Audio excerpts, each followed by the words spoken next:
Sir, I'm just trying to pay my mom's bills." The black CEO's decision shocked the whole office.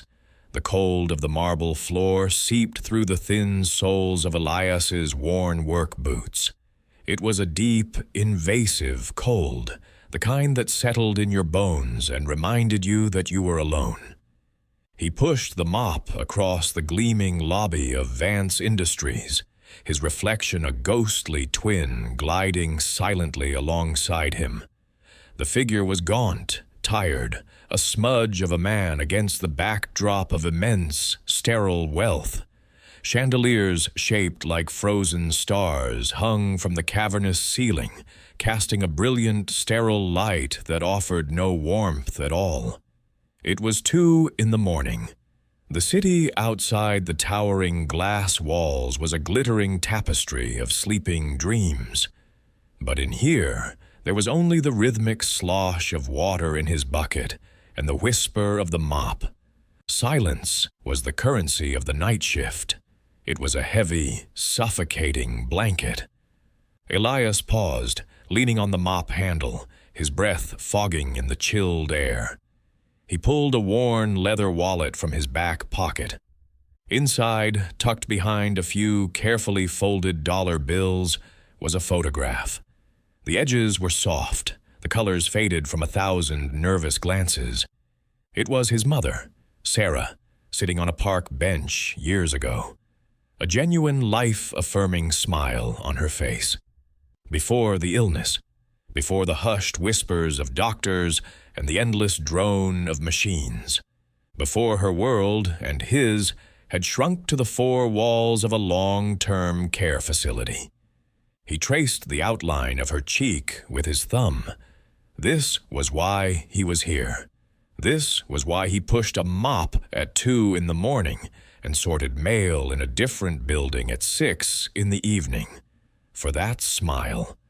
To keep the light of it from being extinguished by a mountain of bills that grew higher with every passing day. He closed the wallet softly, the soft leather a small, familiar comfort in his hand. 400 floors above him, in the penthouse office that crowned the building like a shard of obsidian, Julian Vance was also staring at a photograph. His office was a testament to power. A desk of polished mahogany, wide enough to land a small aircraft on. One wall was a solid sheet of glass, offering a god's-eye view of the sprawling metropolis below. The silence here was different from the one in the lobby. It was a manufactured, perfect quiet, insulated from the world. It was the silence of a tomb. The photo on his desk was in a heavy silver frame. A woman with laughter in her eyes, and a small boy with a gap-toothed grin, his arm thrown around her neck. His wife, Lena. His son, Leo. A memory frozen in silver and glass. A decade had passed since the screech of tires and the shattering of glass had stolen them from him. 10 years of building an empire on the foundations of his grief. A half-eaten plate of exquisitely prepared food sat beside the photo, now cold and unappetizing. He hadn't really tasted it. He rarely tasted anything anymore. He was a king in a silent castle, the architect of a world he no longer felt a part of. He looked at the empty leather chair opposite his desk, a ghost of an ache twisting in his chest. It was the chair where Lena used to sit, teasing him for working too late. It had been empty for 3,652 days. He knew the exact number. He sighed, the sound swallowed by the oppressive quiet. He turned back to his work, his focus a shield against the memories. A set of crucial schematics for a new micro-propulsion system lay on his desk. The project was his baby, a multi-billion-dollar gamble. He picked up a page, studying the intricate design, and in a moment of weary carelessness, his hand brushed against the stack. The top sheet, the master schematic, slid off the polished desk. It fluttered like a wounded bird before gliding silently under a massive, antique credenza that stood against the far wall. The piece was a relic, a gift from his father, weighing close to a ton. He swore under his breath. He got down on his hands and knees, the expensive fabric of his suit creasing. He could see the paper, just out of reach, nestled against the dark wood. He stretched, his fingers brushing the edge, but he couldn't get a grip. Frustration, hot and sharp, pricked at him. It was a stupid, trivial problem, but in his state of emotional exhaustion, it felt like one more insurmountable failure. He was about to give up, to leave it until morning, when a soft voice broke the silence. "Excuse me, Mr. Vance." Julian started, turning sharply. He hadn't heard anyone approach. Elias stood in the doorway, his mop and bucket behind him, his expression one of quiet deference. He looked impossibly young, impossibly weary. For a moment, Julian felt a surge of irritation, an intrusion into his private sanctum. "What is it?" Julian's voice was clipped, colder than he intended. "I saw you were having some trouble, sir," Elias said, his eyes flicking to the credenza. "Perhaps I can help." Julian almost dismissed him with a wave of his hand. What could this boy do? But something in the young man's steady gaze stopped him. There was no awe, no fear, just a simple, direct offer. Julian grunted, getting to his feet and brushing off his knees. "It's stuck, under there." Elias nodded, studying the gap between the credenza and the floor. He didn't try to reach for it. Instead, he walked back to his janitorial cart and returned with a long, thin piece of metal, a tool he had fashioned himself for cleaning in tight spaces. He laid down on the floor, his cheek pressed against the cold carpet, and carefully, patiently, began to work the tool into the narrow space. Julian watched, an unfamiliar sense of curiosity stirring within him. He watched the boy's focused expression, the careful precision of his movements. There was a quiet competence about him, a dignity that seemed at odds with his menial task. After a minute of gentle maneuvering, the schematic slid out, completely unharmed. Elias picked it up, rose to his feet, and held it out. "Here you are, sir."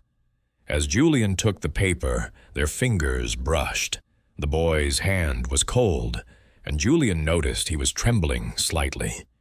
He looked at Elias's jacket, a thin, threadbare thing that offered little protection against the building's aggressive air conditioning. It was the tremor of deep-seated cold, of exhaustion. A strange impulse moved Julian. He reached for his wallet, pulled out 5 $100 bills, and held them out. "For your trouble." Elias looked at the money, then back at Julian. A flicker of something, pride, maybe hurt, crossed his face. He shook his head softly. "No, thank you, sir." Julian frowned. "Take it. You earned it." "I'm just doing my job, sir," Elias repeated, his voice quiet but firm. He stepped back, giving a slight nod. "Have a good night, Mr. Vance." He turned and walked away, retrieving his mop and bucket before disappearing silently down the hall. Julian stood there, the $500 still in his hand, the master schematic in the other. He was utterly perplexed. In his world, everyone had a price. Everyone wanted something. But the janitor, who looked like he needed the money more than anyone, had refused it with a simple, unshakable dignity. The refusal echoed in the silent office long after the boy was gone. It was a note of discord in the predictable symphony of his life, and it unsettled him more than he could explain. The next morning, the encounter clung to Julian like a burr. The image of the young man's tired eyes, the feel of his cold hand, the quiet finality of his refusal. It was a puzzle. As he sat in his first meeting of the day, surrounded by vice presidents discussing profit margins, his mind kept drifting back to the lobby. He buzzed his executive assistant. "Amina, come in here." Amina entered, a model of quiet efficiency. She had been with him for 8 years, a silent witness to his transformation from a grieving husband to an industrial titan. She knew his moods, his habits, his impenetrable walls. "Yes, Mr. Vance?" "The night janitor," Julian began, feeling strangely awkward. "The one who works the executive floor, young man, thin." Amina's expression didn't change, but he saw a flicker of curiosity in her eyes. "I can find out his name." "Do that," Julian said. "Find out everything about him, everything. I want to know why he would turn down $500. Amina simply nodded.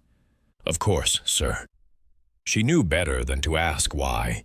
Her job was to provide answers, not to question the riddles.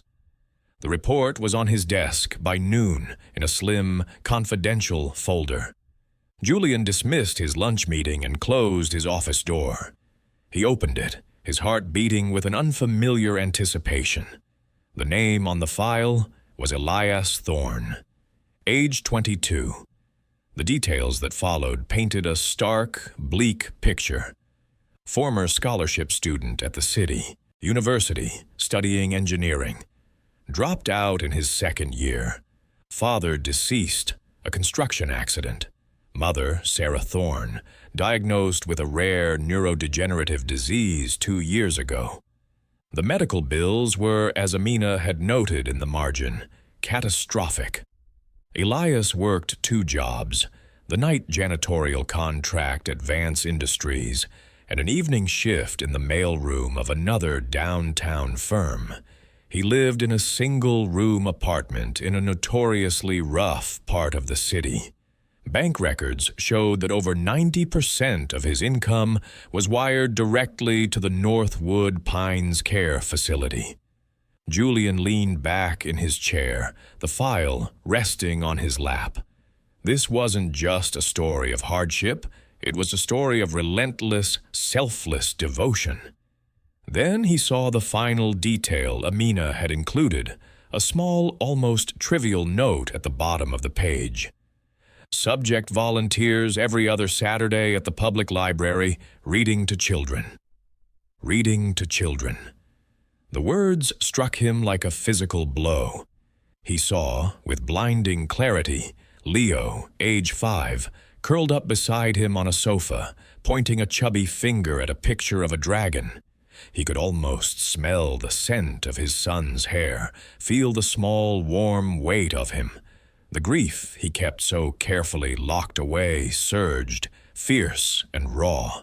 This boy, this Elias, who had nothing, was giving his last fragments of free time to other people's children. Julian knew he had to see him again.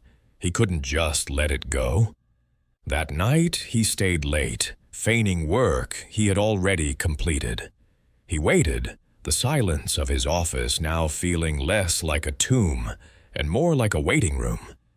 Just after midnight, he heard the familiar, soft sounds of cleaning in the hallway. He opened his door. Elias was there, wiping down the baseboards, his movements economical and precise. He looked up, surprised to see the CEO. "Mr. Vance, you're working late again." "I could say the same for you," Julian replied, his voice softer than it had been the night before. He leaned against the door frame, trying to appear casual. It was a role he had forgotten how to play. "Amina, my assistant, tells me you're a hard worker. You work another job, don't you?" Elias stiffened slightly, his guard immediately up. "I do what's necessary, sir." He didn't want pity. He didn't want charity. He had learned long ago that those things were often just a prelude to judgment. Julian sensed his retreat. He had to try a different approach. "I know what it's like," he said, the words coming out before he could stop them. "To fight for family, to build something from nothing." It was more than he had revealed to anyone in years. The shift in Elias's posture was subtle, but it was there. The defensiveness eased. He looked at Julian, truly looked at him, and saw not just the billionaire CEO, but a man with shadows in his eyes. "It's for my mom," Elias said softly, his voice barely a whisper. She's not well." He didn't offer details. He didn't need to. The weight of his world was in those few words. He found himself reaching for his wallet again, as if by instinct. He opened it and showed Julian the faded photograph. "She loved poetry," Elias said, a faint smile touching his lips. "She used to read to me every night. She always believed I could do anything." Julian looked at the smiling woman in the photo, and then at the son, who was sacrificing his own future to honor that belief. The warmth in Elias's voice, the pure, undiluted love, was a language Julian hadn't heard spoken in a decade. It was the language of his past, of his life with Lena and Leo. In Elias's desperate fight for his mother, Julian saw a reflection of the love he had lost. He saw a flicker of light in his own profound darkness. A connection had been made, fragile and unspoken, in the sterile hallway of a sleeping skyscraper. The next day, Julian moved with a purpose he hadn't felt in years. He couldn't simply hand Elias a check. The boy's pride was a fortress he had to respect. He called the director of the Vance Foundation, the charitable arm of his company. He gave a quiet, firm order. An anonymous donation was to be made to the Northwood Pines Care Facility, specifically targeting the account of Sarah Thorne. It was enough to clear her outstanding debt completely. Then he made another call, this one to a friend, the top neurologist in the country. He explained the case, omitting names, and arranged for a discreet pro bono review of Sarah's files. He was moving pieces on a board Elias didn't even know existed. His final act was more direct. He summoned his head of human resources. "We're starting a new internal mobility program," Julian announced, his voice leaving no room for argument. "Identify promising employees in low-level positions and move them up. Start with the janitorial staff." He paused. "There's a young man, Elias Thorne. Move him to the corporate mailroom. It's a day position. Better pay, full benefits, effective immediately." Elias was stunned when he got the call. A promotion? He didn't understand it. He had never even applied. But he accepted, his heart swelling with a fragile, unaccustomed hope. A day job meant he could visit his mother in the evenings. The pay increase, while modest, was a lifeline. He thought for a fleeting moment of the CEO, but dismissed it. It had to be a coincidence. People like Julian Vance didn't notice people like him. For a few weeks, a quiet routine settled in. Elias thrived in the mailroom, his sharp mind and tireless work ethic quickly earning him the respect of his colleagues. Every evening, he would sit by his mother's bedside, reading her the poetry she loved. The anonymous donation had been explained away by the facility as a general benevolent fund. Application they had filed on her behalf. Elias felt a profound sense of relief, as if the universe had finally granted him a moment to breathe. The reprieve was shattered by a phone call on a Tuesday afternoon. It was the head nurse from the facility. His mother had taken a sudden, drastic turn for the worse. An unexpected complication. She needed an immediate, highly specialized surgery. It was experimental, her only chance, and it was not covered by any insurance plan. The cost was staggering, a figure so large it seemed like a joke. The nurse informed him with bureaucratic regret that if he couldn't provide proof of funds within 24 hours, they would have to move his mother to a palliative ward. It was a death sentence delivered with an apology. Panic, cold and absolute, seized Elias. He ran from the mailroom, his heart hammering against his ribs. He burst into the HR office, his carefully constructed composure shattered. He found the department manager, a portly man named Henderson, and begged. An advance on his salary, a loan, overtime, anything. Henderson looked at him over the top of his glasses with cold indifference. "I'm sorry, son," he said, the words utterly devoid of sorrow. "Company policy is quite clear. We can't authorize that kind of advance. It's simply not possible." "Please," Elias whispered, his voice breaking. "It's my mom. She's going to die." "I understand your distress," Henderson said, already turning back to his computer, a clear dismissal. "But rules are rules." Defeated, Elias stumbled out of the office. He collapsed onto a bench in a quiet, deserted corridor, the sterile white walls closing in on him. He buried his face in his hands, a single choked sob escaping his lips. He had failed. After all his work, all his sacrifice, he had failed her. He didn't hear the footsteps approaching, the quiet click of expensive shoes on the linoleum floor. A shadow fell over him. "What's wrong, Elias?" Elias looked up. It was Julian Vance. The CEO stood over him, his face unreadable, but his eyes held a shocking intensity. Elias, stripped of his pride and dignity, simply told him everything. The phone call, the surgery, Henderson's refusal. The words poured out in a raw, desperate torrent. Julian listened without interruption. When Elias finished, the CEO's face was a mask of cold fury. He didn't say a word to Elias. He simply pulled out his phone. He walked a few paces away, his back to the devastated young man. Elias could hear his voice, low and controlled, but laced with steel. "Get me the director of Northwood Pines." "Yes, now." There was a pause. "This is Julian Vance. I am calling about a patient, Sarah Thorne. I understand the situation. You will perform the surgery. Immediately. My company will cover every single cent.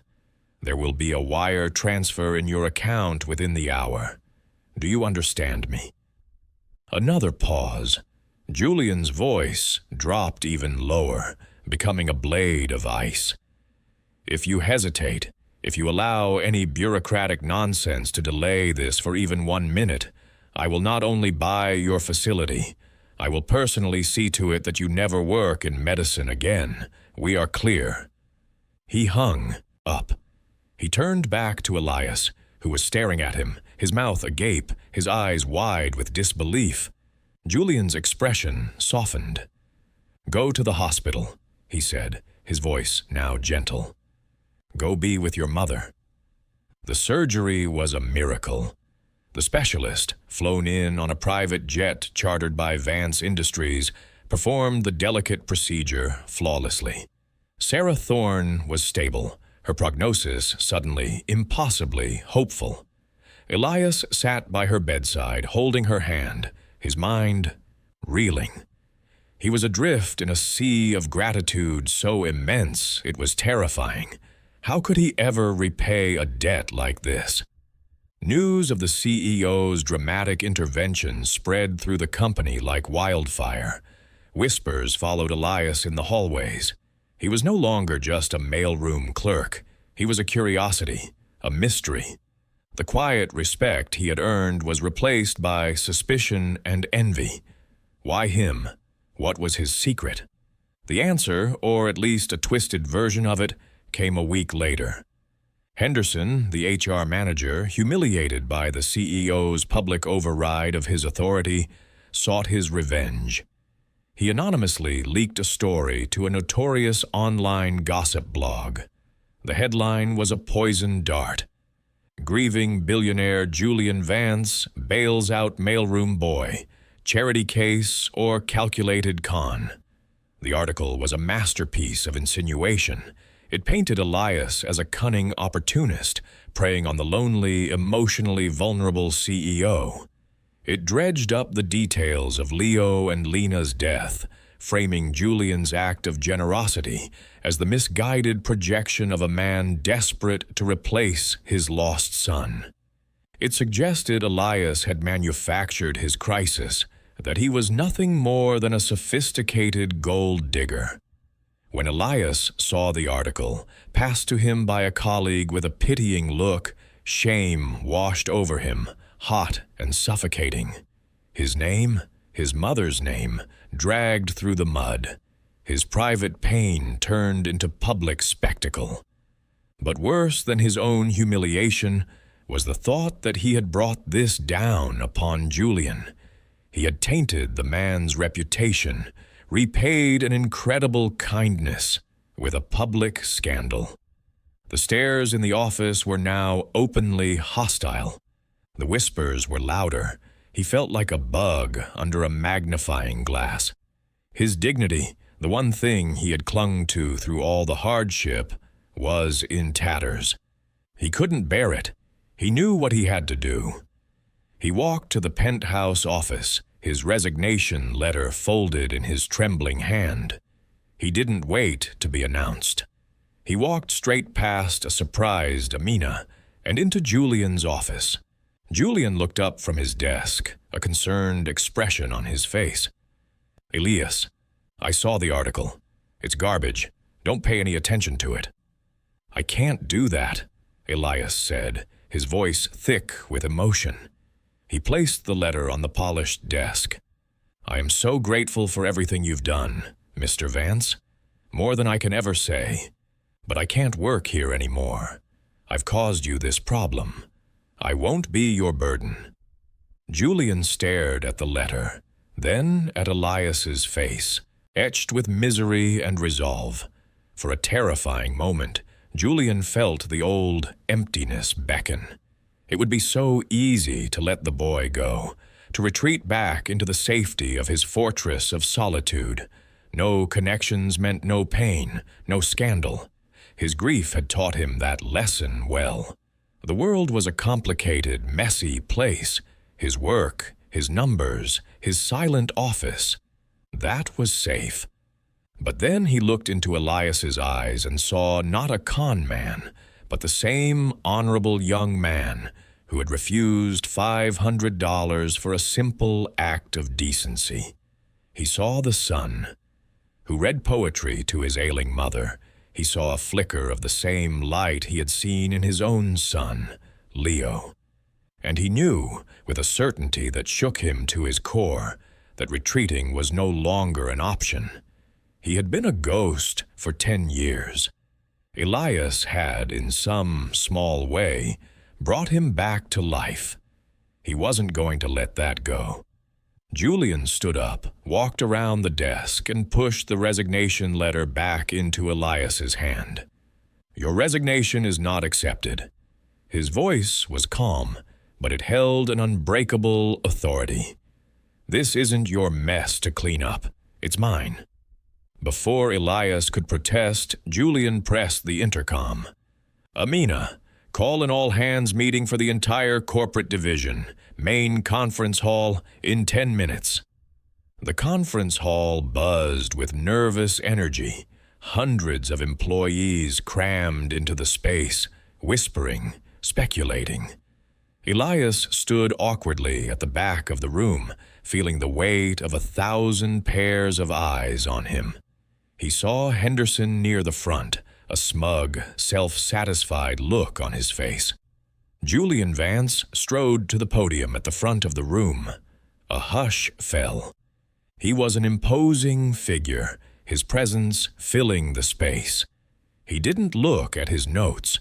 He looked out at the sea of faces, his gaze sweeping over them until it landed on Elias. "I called you here today to talk about values," Julian began, his voice resonating through the hall. "We talk a lot about profit, about innovation, about market share. But a company is not its balance sheet. A company is its people.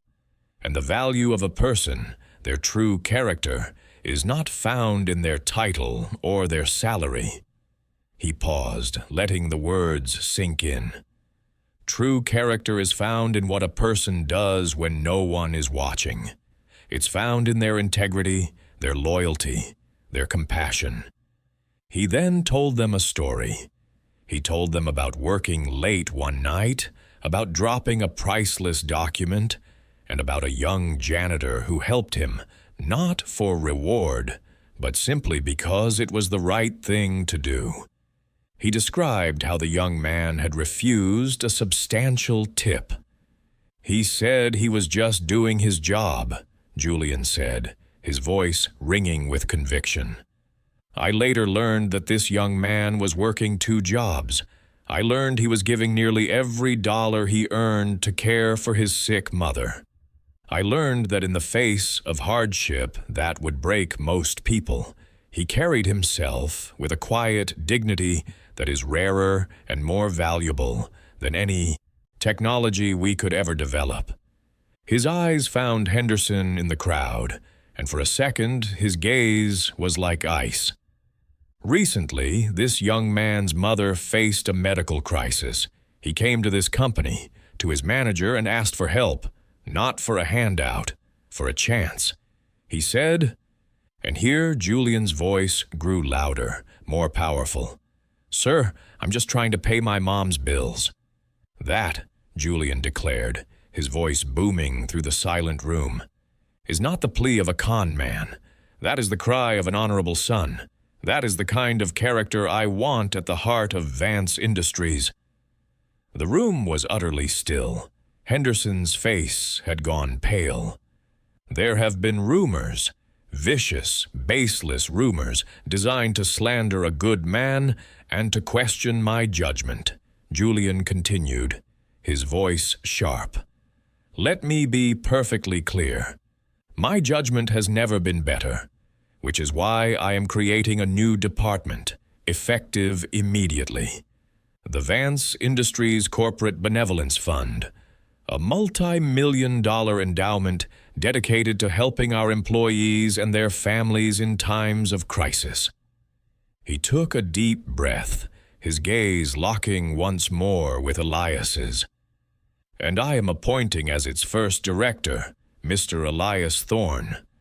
A collective gasp swept through the hall. "His qualifications," Julian finished, his voice softening but losing none of its power, "are not on a resume.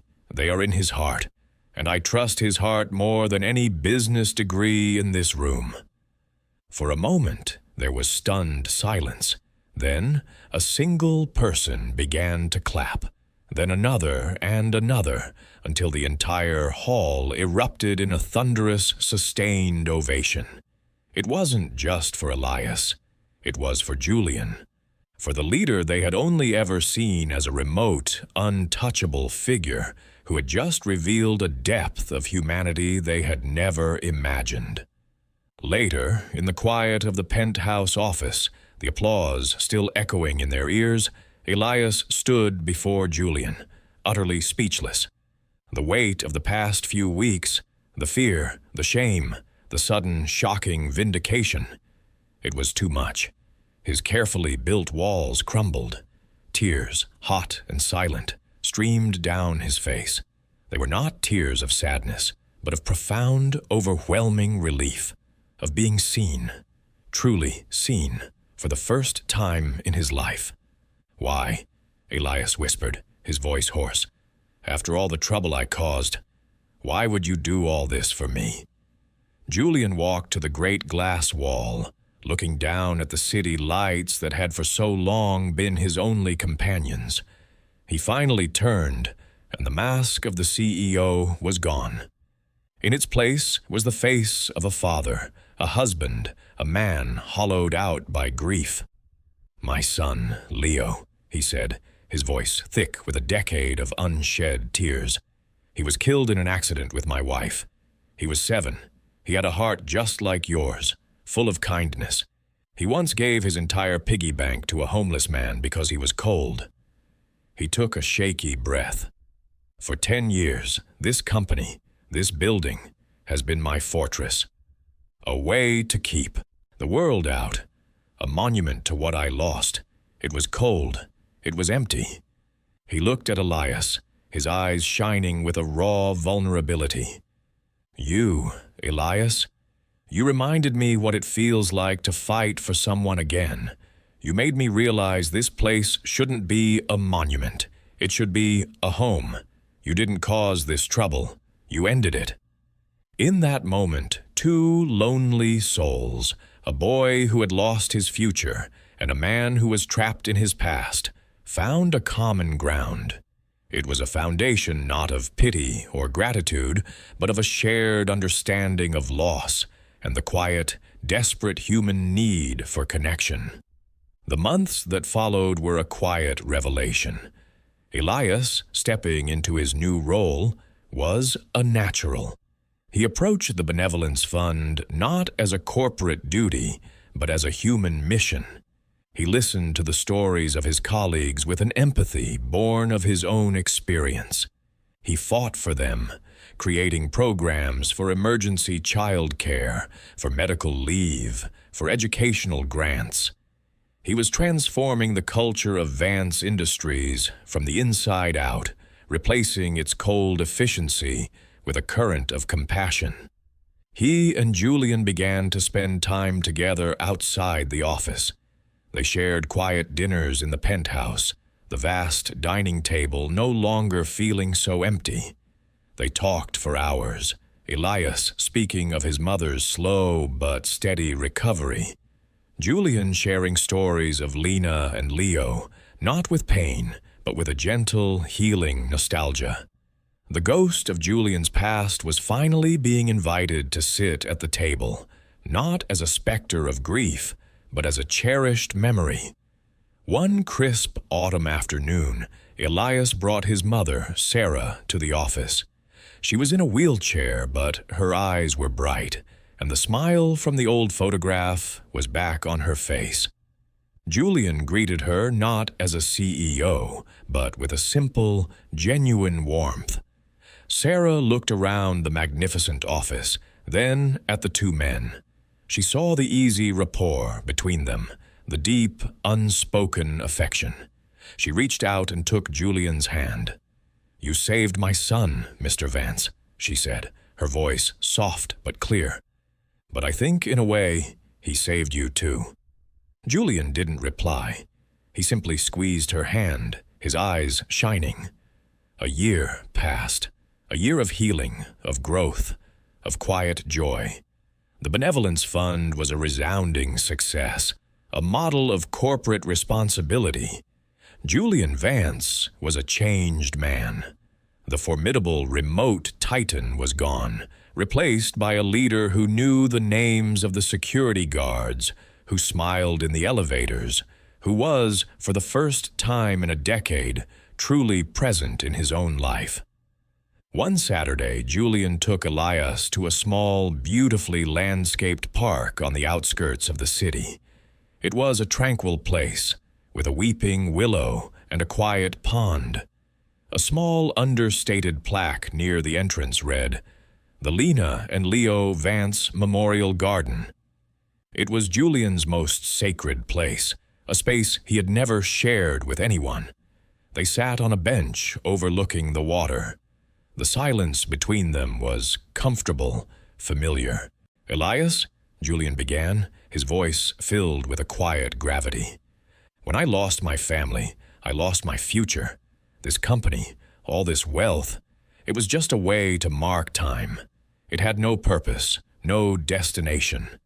He turned to face the young man who had become the center of his world. "You and your mother, you've given it a purpose. You've made it a future. I have no heir, Elias. I have no one to share this life with, no one to carry on a legacy." He took a deep breath, his next words changing both their lives forever. "I want to formally adopt you. I want you to be my son. I want you to be Elias Thorne Vance. Not to inherit my wealth, but to inherit my legacy. A legacy we can redefine together. One built not on power, but on kindness. It wasn't a business proposition. It was a proposal of the heart, a plea for family." Elias looked at this powerful man who had shown him such profound kindness, who had seen his worth when he was invisible to the world. He saw not a billionaire, but a father. Tears welled in his eyes, but this time they were tears of pure, unadulterated joy. "Yes," he whispered, the word carrying the weight of a lifetime of longing. "Yes, Dad." The final scene was not one of grand gestures, but of quiet, simple bliss. A few months later, in the living room of the penthouse, now filled with warm light and framed photos, the three of them sat together. Julian, Elias, and Sarah. An old photo album was open on the coffee table. Julian was pointing to a picture of a little boy with a mischievous, gap-toothed grin. "That was Leo," Julian said, his voice soft with love. "He had just tried to fix my watch with a hammer." Elias laughed, a real, hearty laugh. Sarah smiled, her hand resting on his. The empty chair opposite Julian was no longer empty. The house was no longer a tomb. It was a home, filled with the soft sounds of laughter and the quiet rhythm of a family, forged not by blood, but by a single act of kindness in the middle of a cold, lonely night. And so, a story that began in the shadows of a sterile lobby found its end in the warm glow of a living room.